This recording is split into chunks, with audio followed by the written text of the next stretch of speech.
हो, सफलता के लिए प्रयास कर रहे हो, आपकी सारी सफलता को कोई अदृश्य शक्ति है जो निगल जा रही है। कहीं आपके पितृ आपको आवाज तो नहीं दे रही, कुछ ऐसा तो नहीं जो आपके पितृ आपसे कहना चाहते हो और आप सुन नहीं पा रहे हैं।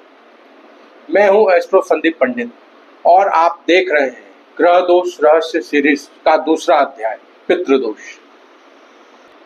पिछले एपिसोड में हमने जाना कि ग्रह दोष होता क्या है, कैसे ये आपकी जिंदगी को प्रभावित करता है, कैसे ये आपके जीवन में कई सारी बाधाओं को उत्पन्न करता है और उनके क्या उपाय हैं जिन्हें करके आप इनसे समस्याओं से निजात पा सकते हैं। अगर आपने हमारा पहला वीडियो नहीं देखा है तो मैं लिंक डिस्क्रिप्शन में दे दूंगा, आप उस वीडियो को ज़रूर देखें और ताकि आपकी इस सीरीज में कंफ्यूजन ना हो और आप ग्रह दोष को काफ़ी अच्छी तरह से समझ पाएं।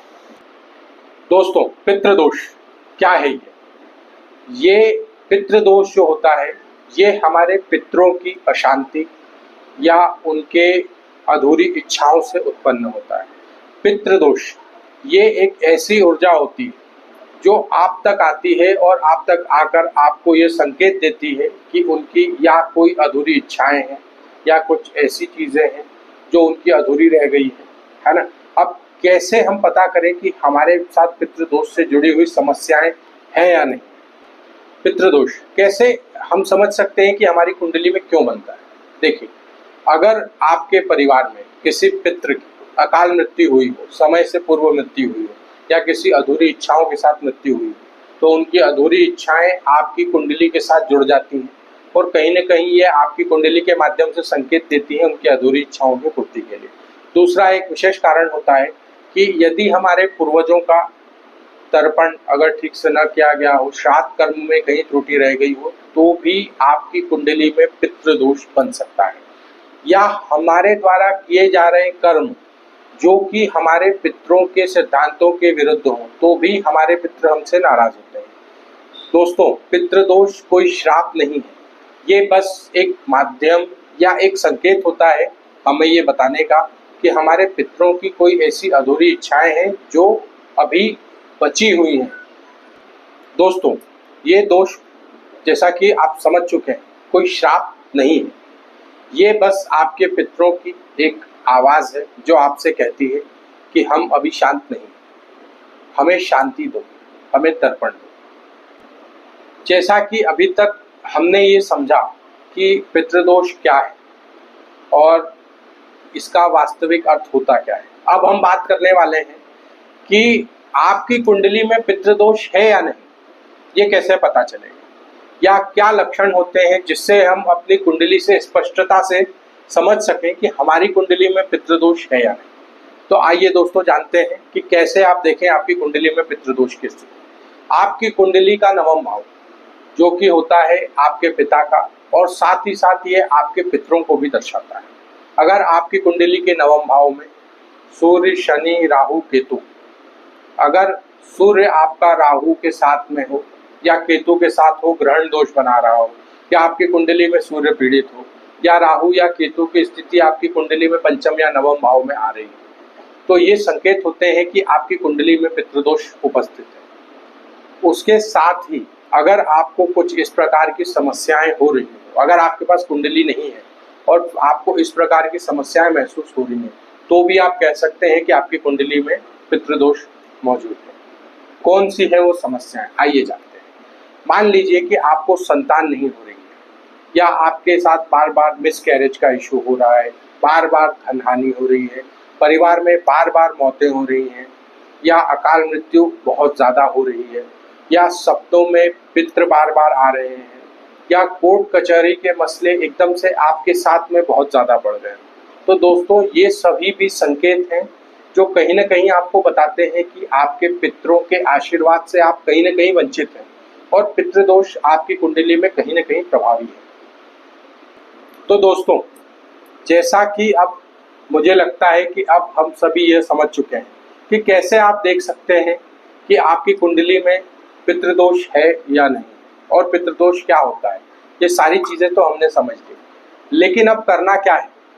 अगर ये समस्याएं आपके साथ हो रही हैं, अगर आपकी कुंडली में भी पितृदोष है, तो आप ऐसे कौन से उपाय हैं जिन्हें करके आप आपके भाग्य को बदल सकते हैं और जीवन में आ रही समस्याओं का हल पा सकते हैं।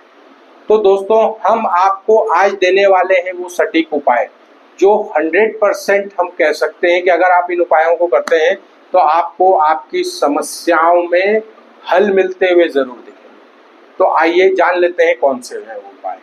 सबसे पहला उपाय आपको करना क्या है, हर अमावस्या को आपको पितरों को दीप दान करना है। पितरों के लिए आप दीप दान करेंगे, इससे आपको फायदा देखने को मिलेगा। दूसरा, आपको पीपल के पेड़ के नीचे जल चढ़ाना है, खास करके सोमवार और अमावस्या के दिन, और श्राद्ध पक्ष में भी आप इस उपाय को कर सकते हैं। काली गाय को रोटी दें। काली गाय को रोटी खिलाने से पितृदोष में शांति देखने को मिलती है।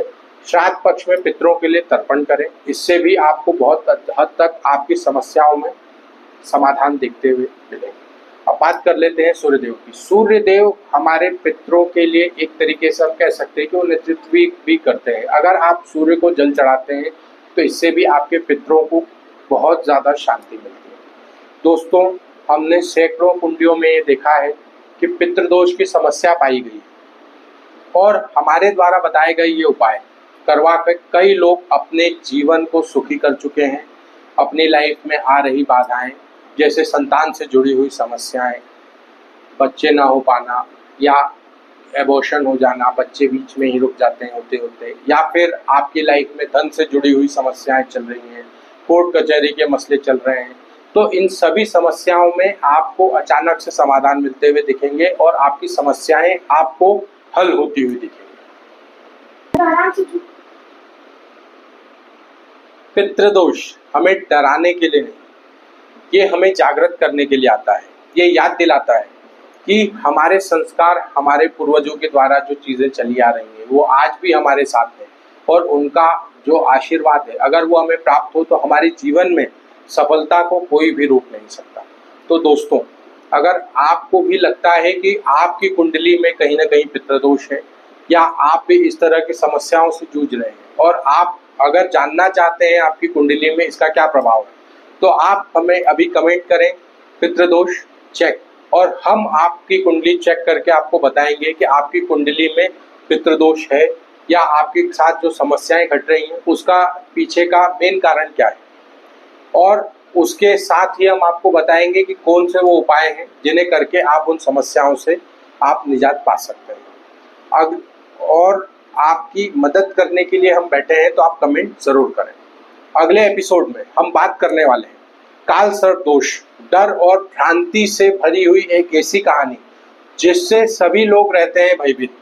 तो दोस्तों, हम उजागर करने वाले हैं, इस भ्रांति से पर्दा उठने वाला है। तो आप हमारे चैनल को सब्सक्राइब जरूर करें ताकि जैसे ही हमारा ये अगला वीडियो अपलोड हो इसकी जानकारी तुरंत आप तक पहुंचे।